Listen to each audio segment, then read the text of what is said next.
Friends, मैं नितिन दुबे आप सभी का स्वागत करता हूं अपने YouTube चैनल पे। So if you are new on my channel so like करें, सब्सक्राइब करें और बेल आइकन को प्रेस करें जैसे कि मेरी वीडियो आप तक पहुंचे सबसे पहले। सो आज का हमारा टॉपिक है, सिंथेसिस से पहले आपको ये समझना होगा कि सेंट्रल डोग्मा क्या होता है। द सेंट्रल डोग्मा क्या होता है? देखिए, ये एक ऑर्डर है प्रोसेसेस का जो एक के बाद होती है। छोटी छोटी प्रोसेस होती है, वो कौन कौन सी होती है? डीएनए से आरएनए का फॉर्मेशन, पहली प्रोसेस जिसे हम ट्रांसक्रिप्शन बोलते हैं। उसके बाद दूसरी प्रोसेस होती है ट्रांसलेशन। आरएनए से प्रोटीन का फॉर्मेशन ट्रांसलेशन कहलाता है। ट्रांसलेशन और ट्रांसक्रिप्शन, ये डीएनए से आरएनए का फॉर्मेशन ट्रांसक्रिप्शन और आरएनए से प्रोटीन का फॉर्मेशन ट्रांसलेशन कहलाता है। जो प्रोसेस है वो 2 स्टेप में कंप्लीट हो जाती है। पहला होता है, पहली स्टेप जो होती है वो होती है ट्रांसक्रिप्शन और दूसरी होती है ट्रांसलेशन। तो ट्रांसक्रिप्शन क्या होता है? देखिए, जो जेनेटिक इन्फॉर्मेशन है वो कौन ट्रांसफर करता है एक जनरेशन से दूसरी जनरेशन में? वो होता है डीएनए। वो एमआरएनए में बदल जाता है, मतलब डीएनए से आरएनए का फॉर्मेशन, ये क्या कहलाएगा? ट्रांसक्रिप्शन। फिर आती है प्रोसेस ट्रांसलेशन। ट्रांसलेशन में क्या होता है? एमआरएनए से प्रोटीन का फॉर्मेशन कहलाता है ट्रांसलेशन। अब वो कैसे होता है, इसी प्रोसेस में हम जानेंगे। प्रोटीन सिंथेसिस, क्योंकि हमें पता होना चाहिए कि न्यूक्लियस कहाँ होता है। न्यूक्लियस हमारी सेल में होता है, यहाँ ये न्यूक्लियस है। और न्यूक्लियस के अंदर डीएनए का फॉर्मेशन होता है। और डीएनए क्या होता है? जेनेटिक मटेरियल होता है जो कि क्रोमोसोम के ऊपर लिपटा हुआ होता है। इस हिसाब से अगर हम डीएनए को खोलें तो उसके अंदर हम हिस्टोन प्रोटीन देखेंगे। ये हिस्टोन प्रोटीन है जो डीएनए को बाइंड करने का काम करते हैं। डीएनए का छोटा सा हिस्सा, उसे हम जीन बोल देते हैं।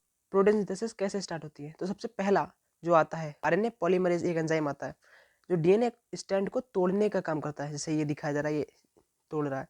और जो फ्री न्यूक्लियोटाइड्स होते हैं उन्हें ऐड करता है डीएनए में। तो काम इसका क्या हो गया? बेस होते हैं, फ्री बेस होते हैं, उन्हें डीएनए के जो स्ट्रैंड टूटा है उसमें ऐड करने का काम करते हैं। ये ऐसे की तो सीधे आरएनए नहीं बन जाता डीएनए से, एमआरएनए नहीं बन जाता ट्रांसक्रिप्शन की प्रोसेस से, नहीं, ऐसा नहीं होता। सबसे पहले बनता है प्री आरएनए, मतलब आरएनए से पहले और डीएनए के बाद। ये भी एक आरएनए ही होता है लेकिन इनएक्टिव फॉर्म में, मतलब ये एक्टिव नहीं होता। वो क्यों नहीं होता है? क्योंकि डीएनए में सीक्वेंस होते हैं, आरएनए में भी सीक्वेंस होते हैं। सीक्वेंस बेस पर जैसे जैसे ऐड होते हैं तो वो एक एक सीक्वेंस बनाते हैं। जैसे ट्रिपलेट कोड होते हैं, सीक्वेंस का फॉर्मेशन करते हैं। तो उसी में सीक्वेंस होते हैं exon and intron, exon and intron, exon and intron, ऐसे करके बटा हुआ होता है सीक्वेंसेस में। तो एक्सॉन ये भी बेस पेयर का ही एक सीक्वेंस होता है, ये भी बेस पेयर का ही सीक्वेंस होता है। लेकिन जो इंट्रॉन होता है प्रोटीन की कोडिंग नहीं करता है, लेकिन एक्सॉन ऐसा करता है। जब एक्सॉन एक्सॉन दो आपस में मिलेंगे तब ये पूरा एक जो चेन बनेगी उसे हम आरएनए बोल देंगे। मतलब जो आरएनए, फ्रेश आरएनए जो बनेगा, एमआरएनए जो बनेगा, एक्सॉन एक्सॉन एक्सॉन, ये सीक्वेंस होता है। ये सीक्वेंस होता है जिससे ये सब प्रोटीन का कोड करते हैं। तो इन्हें हटाने की भी एक प्रोसेस होती है। तो जो प्रोसेस इन्हें हटाने में होती है उसे हम बोलते हैं आरएनए स्प्लिसिंग। मतलब आरएनए स्प्लिसिंग क्या होता है?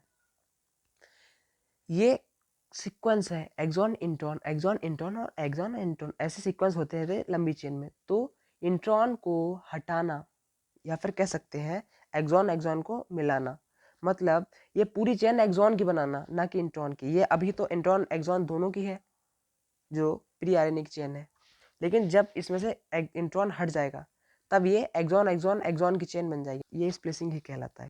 आरएनए एक्टिव फॉर्म में हो गया और न्यूक्लियर पोर से साइटोप्लाज्म में आ गया। अब जैसे ही ये साइटोप्लाज्म में आया, मैसेंजर आरएनए, राइबोसोम आया इसके पास। राइबोसोम की 2 यूनिट्स होती हैं, दो सब यूनिट से मिलकर एक राइबोसोम बना हुआ होता है, जिसमें पहली यूनिट होती है उसे स्मॉल यूनिट बोलते हैं और दूसरी जो होती है उसे बोलते हैं लार्ज यूनिट। सबसे पहले स्मॉल यूनिट आती है, ऊपर से चिपकती है, उसके बाद लार्ज यूनिट नीचे से चिपकती है। अब अटैच हो गया, पहले वो देखेगा कहाँ से स्टार्टिंग कोडॉन है। कोडॉन क्या होता है? देखिए, कोडॉन एक ट्रिपलेट होता है, ट्रिपलेट को हम कोडॉन बोलते हैं। जेनेटिक इन्फॉर्मेशन कोडॉन के रूप में ही जनरेशन से दूसरे जनरेशन में जाती है। तो राइबोसोम अटैच हो गया। जैसे ही राइबोसोम अटैच हुआ तभी वहां दूसरी तरफ से एक टीआरएनए आ गया। टीआरएनए का काम यहाँ से स्टार्ट होता है। टीआरएनए क्या करता है? एक अमीनो एसिड को और 3 बेस को वो अपने साथ लेके आता है। राइबोसोम चेक करता है कि कहाँ से प्रोसेस स्टार्ट करनी है। एयूजी होते हैं, ये इनिशिएशन कोडॉन होते हैं, मतलब है तभी वहां पे मेट टीआरएनए आ जाता है, मतलब एक टीआरएनए आ जाता है, इनिशिएशन कोडॉन होता है, वहां पे आके चिपक जाता है कोड के ऊपर, मतलब जहां से उसे प्रोसेस स्टार्ट करनी है। उसके ऊपर एक लार्ज यूनिट आती है राइबोसोम की, जैसा कि मैंने आपको बताया 2 यूनिट से मिलकर बना होता है राइबोसोम। अटैच हो गया तब इस यूनिट में 3 साइड बनती है, पहली ए साइड, दूसरी पेप्टाइल साइट पी साइट और तीसरी ई साइट जिसे हम एक्सिस साइट बोलते हैं। तो ये 3 साइट बन जाती है। तो इसमें क्या होता है, जो सबसे पहली साइट होती है ए साइट, सब लॉन्गेशन स्टेज में आता है। तो अब क्या होता है, दूसरा टीआरएनए आया, ए साइड से एंट्री लेगा। अब वो जैसे कि दिख रहा है स्क्रीन पे, ए साइड से इसने एंट्री ली और टीआरएनए क्या क्या होता है, इसके पास 3 बेस पेयर होंगे और 1 अमीनो एसिड होगा। तो अमीनो एसिड पहले वाला और दूसरे पहले वाला और उस जो नया आया वो आपस में मिलके पेप्टाइल बॉन्ड से जुड़ के एक अमीनो एसिड दूसरे अमीनो एसिड से मिल जाएगा। प्रोसेस बार बार होती रहेगी। एक टीआरएनए आएगा, एक अमीनो एसिड का मॉलिक्यूल लाएगा और जो पी साइड पे पहले से ही प्रेजेंट टीआरएनए है उस पे जो अमीनो एसिड है वो वाला अमीनो एसिड, और ए साइड पे जो न्यू टीआरएनए आया उस पे जो अमीनो एसिड है वो आपस में मिलके बॉन्ड बना लेंगे और चेन के फॉर्म में निकल जाएंगे, प्रोटीन बन जाएगी। तो ये था हमारा प्रोटीन संश्लेषण, मतलब प्रोटीन सिंथेसिस, प्रोटीन का फॉर्मेशन हो जाएगा।